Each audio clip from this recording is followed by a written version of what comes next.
Study IQ IAS, अब तैयारी हुई अफोर्डेबल। नमस्कार दोस्तों, क्या आपको पता है कि भारत और अमेरिका के द्वारा मिलकर एक मिलिट्री एक्सरसाइज कंडक्ट किया जा रहा है। लेकिन खास बात इसमें यह है कि ये जो मिलिट्री एक्सरसाइज है वो LAC के काफी नजदीक हो रहा है, लाइन ऑफ एक्चुअल कंट्रोल। आप सबको पता होगा भारत और चाइना का डी फैक्टो बॉर्डर है लाइन ऑफ एक्चुअल कंट्रोल। तो इसको लेकर चाइना ये बात बिल्कुल पचा नहीं पा रहा है। यहां पर आप खबर देख सकते हो, on India US military exercise near LAC China has this objection. तो ये जो पूरा मिलिट्री एक्सरसाइज है इसके बारे में हम डिटेल से देखेंगे। चाइना का क्या ऑब्जेक्शन है, भारत की तरफ से क्या रिप्लाई आया है, सब कुछ मैं आपको बताऊंगा। चलिए आगे बढ़ते हैं, लेकिन उसके पहले ध्यान रखिएगा एक बहुत इंपॉर्टेंट खबर। अगर आप अगले साल UPSC का प्रीलिम्स दे रहे हैं तो स्पेसिफिकली प्रीलिम्स के लिए आपके लिए ये एक मॉड्यूल लाया गया है, success in prelims plus SIP plus, जिसके अंदर आपको जो स्टैटिक और करंट का पूरा पार्ट है प्लस CSAT प्रीलिम्स को ध्यान में रखते हुए वो कराया जाएगा। आपको अवेल करना है तो हमारे वेबसाइट और ऐप पर जाइए या फिर कमेंट में आपको इसका लिंक मिल जाएगा and use the code Ankit live, ताकि ये पूरा course let me tell you सिर्फ 6000 में आप ले सकते हैं। लिमिटेड है, लेकिन यहां पर आपको सभी कुछ लाइव पढ़ाया जा रहा है तो काफी लोगों पर ध्यान देना पड़ता है। इसका एक और खास मैं आपको बताता हूं फीचर, वो है आपके घरों तक बुकलेट को पहुंचा दिया जाएगा। जी हाँ, जितना जल्दी आप एडमिशन लेंगे उस हिसाब से जो बुकलेट्स हैं वो आपके घर तक पहुंच जाएगा, ताकि जब आप प्रिपेयर कर रहे हो तो आपको कोई झंझट ना हो। PDF का किसी भी चीज का आप यहां से प्रिपेयर कर सकते हैं और साथ ही साथ ऑल इंडिया टेस्ट यहां पर आपको मौका मिलेगा इसमें पार्टिसिपेट करने का। इसके अलावा अगर आपको NCERTs वगैरह लेना है तो वो भी आप ले सकते हैं, और साथ ही साथ अगर आपको और MCQs अटेम्प्ट करना है तो मेरे इंस्टा पेज पर जाइए, वहां पर स्टोरीज में जितने भी MCQs हैं उसको आप अटेम्प्ट कर पाएंगे। चलिए शुरुआत करते हैं और सबसे पहले देखते हैं एग्जैक्टली हुआ क्या। देखिए, भारत और चाइना के द्वारा मिलकर एक एक्सरसाइज कंडक्ट कराया जा रहा है जिसको मैं आपको आगे बताऊंगा इसके बारे में। लेकिन जैसा मैंने आपको बोला कि ये exercise line of actual control के काफी नजदीक है। अब इसको देखते हुए चाइना क्या कह रहा है, चाइना का ये कहना है कि भारत के साथ हमारा एक एग्रीमेंट है। यहां पर दो एग्रीमेंट की बात कही गई है, एक है 1993 का और 1996 का।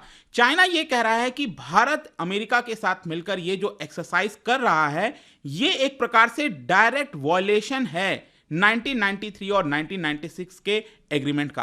तो इस एग्रीमेंट वगैरह पे मैं आपको बाद में बताऊंगा, लेकिन सबसे पहले इस एक्सरसाइज के बारे में देख सकते हैं।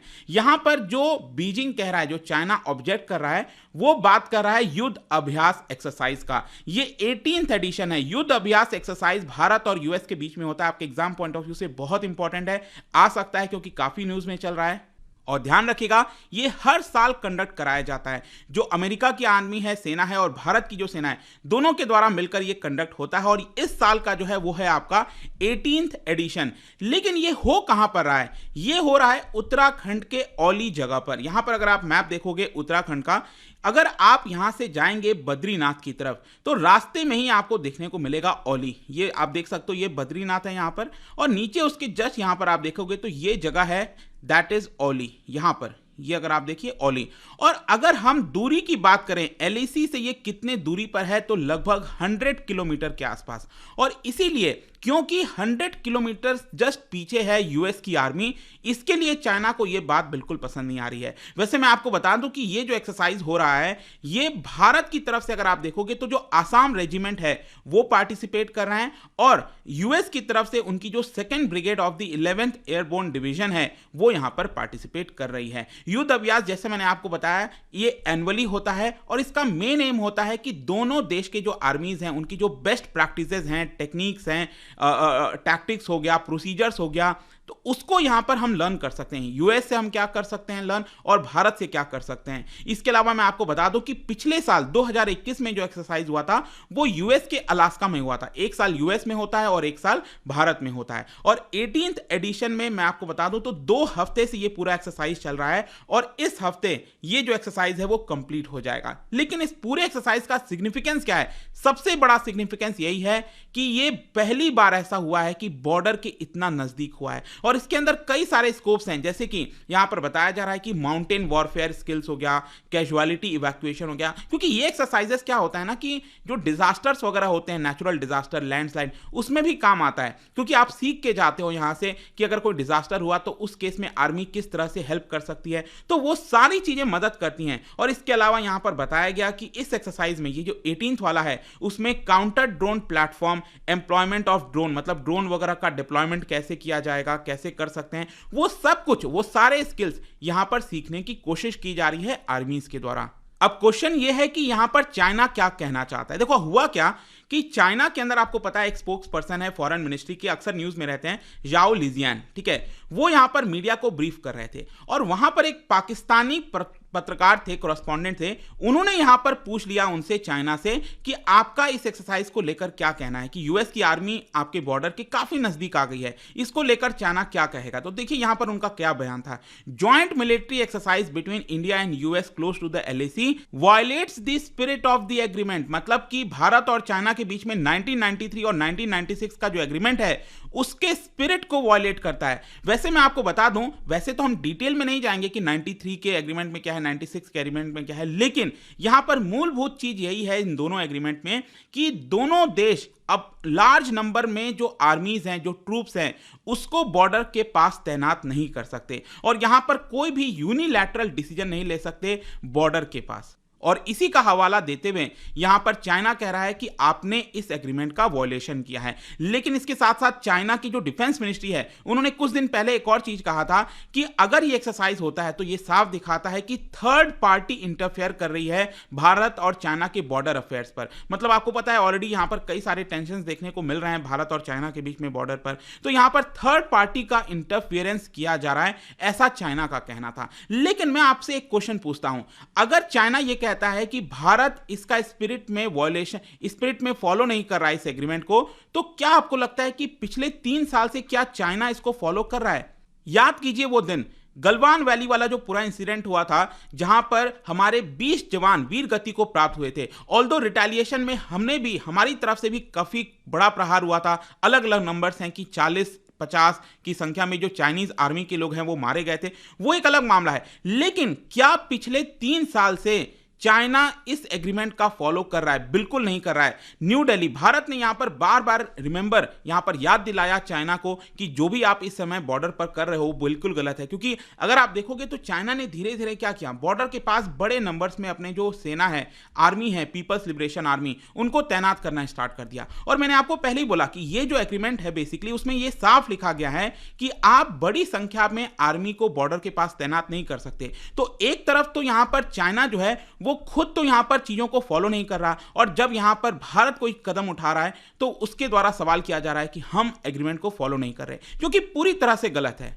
आज लगभग 3 साल पूरे हो चुके हैं और अभी भी पूरी तरह से जो पूरा मामला उठा था गलवान वैली से, वो अभी तक रिजॉल्व नहीं किया गया। और इसी के उपलक्ष्य में क्या हुआ कि भारत की मिनिस्ट्री ऑफ एक्सटर्नल अफेयर्स, उनसे भी सवाल पूछा गया कि चाइना का कहना है कि आप एग्रीमेंट का वॉयलेशन कर रहे हो। तो देखिए भारत ने तो, जबकि मैं बता दूं यहां पर इस सवाल का जवाब देना भी सही तरीके से नहीं समझा। मतलब कि भारत का यह कहना था कि सबसे पहले तो चाइना यह बताए कि यहां पर थर्ड पार्टी का इंटरफेरेंस कैसे आ जाता है।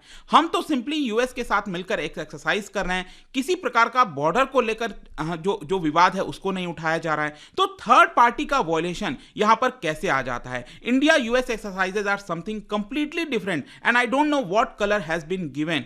मतलब कि हमने कौन सा वॉयलेशन किया है ये चाइना यहां पर नहीं बता पा रहा है। तो भारत ने तो पूरी तरह से जो चाइना का आरोप है उसको रिजेक्ट कर दिया है। थोड़ा सा भी उसके ऊपर जो है डिटेल से चर्चा करने की जो है हमने कोशिश भी नहीं की। हमने कहा कि छोड़ो, यहां पर किसी प्रकार का हम डिस्कशन भी इसको लेकर नहीं करेंगे, क्योंकि चाइना का जिस तरह से रवैया रहा है पिछले 3 साल से वो पूरी तरह से गलत है। अभी मैं आपको बता दूं कि करंट स्टेटस क्या है। देखो अभी क्या है ना कि 17th कोर कमांडर लेवल की टॉक को लेकर यहां पर बातचीत हो रही है कि कब होने वाला है 17th कोर कमांडर लेवल की टॉक। कई सारे टॉक्स ऑलरेडी हो चुके हैं। कुछ जगहों पर यहां पर जो आर्मीज हैं वो पीछे हटी हैं, लेकिन जैसा मैंने बताया अभी भी एक बहुत बड़ा एरिया है जहां पर चीजों को रिजॉल्व नहीं किया गया है। चाहे नॉर्थ में हम दौलत बेग ओल्डी की बात करें, साउथ में यहां पर अलग अलग जो पासेस हैं वहां पर अगर हम बात करें तो कई सारी चीजें रिजॉल्व करनी है जो कि नहीं हो पाया। वैसे यहां पर मैं आपको एक और इंपॉर्टेंट अपडेट दे दूं कि जब भारत और यूएस की आर्मीज यहां पर मिलिट्री एक्सरसाइज कर रही थी तो यूएस की आर्मी ने यहां पर एक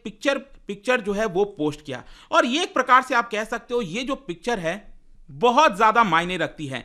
यहां पर अगर आप देखोगे तो यूएस आर्मी का झंडा है, यूएस आर्मी के कुछ लोग, सेना जो है वो आपको देखने को मिलेगा, लेकिन पीछे ये जो आप माउंटेन देख रहे हैं दोस्तों वो है आपका नंदा देवी। अब नंदा देवी यहां पर इंपॉर्टेंट क्यों हो जाता है? क्योंकि याद कीजिएगा 1965 का समय था जब यूएस और भारत ने मिलकर, एक प्रकार से यूएस चाहता था कि वो चाइना के ऊपर निगरानी रखे, स्पाई करे, और इसके लिए एक न्यूक्लियर डिवाइस इंस्टॉल करना था नंदा देवी के पीक पर। और भारत की तरफ से जो पूरी आर्मी है, जो सेना है, वो वहां पर जा रही थी।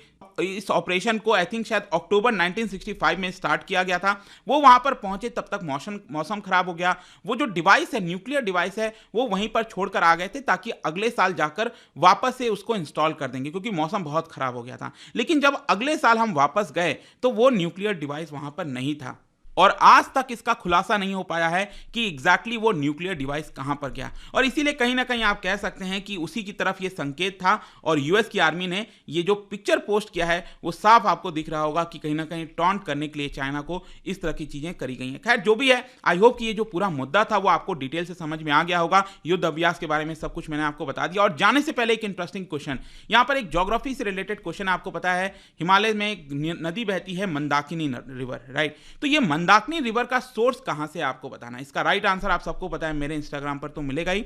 वहां पर अगर आप नहीं हो, कोई बात नहीं, टेलीग्राम से भी ले सकते हैं इसका सही उत्तर। मैं कई सारे जो एमसीक्यूज हैं वो यहां पर स्टोरीज में डाला करता हूं। बाकी अगर आपको पीडीएफ चाहिए तो टेलीग्राम पर आइए, अलग अलग सोशल मीडिया पर आप जुड़ पाओगे। और जैसा मैंने बताया था, सक्सेस इन प्रीलिम्स का जो पूरा मॉड्यूल है दोस्तों, वो स्टार्ट हो रहा है 19 दिसंबर से। देर मत करिएगा, जितना जल्दी आप एडमिशन लेंगे, कंफर्टेबल होंगे। यहां पर प्राइसेस बढ़ भी सकते हैं डिपेंडिंग कि यहां पर किस तरह से चीजें आगे चलती हैं। तो use the code Ankit live हमारे वेबसाइट और ऐप पर, एंड इसको जल्द से जल्द अवेल कर लीजिए। आई होप कि वीडियो आपको पसंद आया होगा। मिलता हूं आपसे नेक्स्ट टाइम।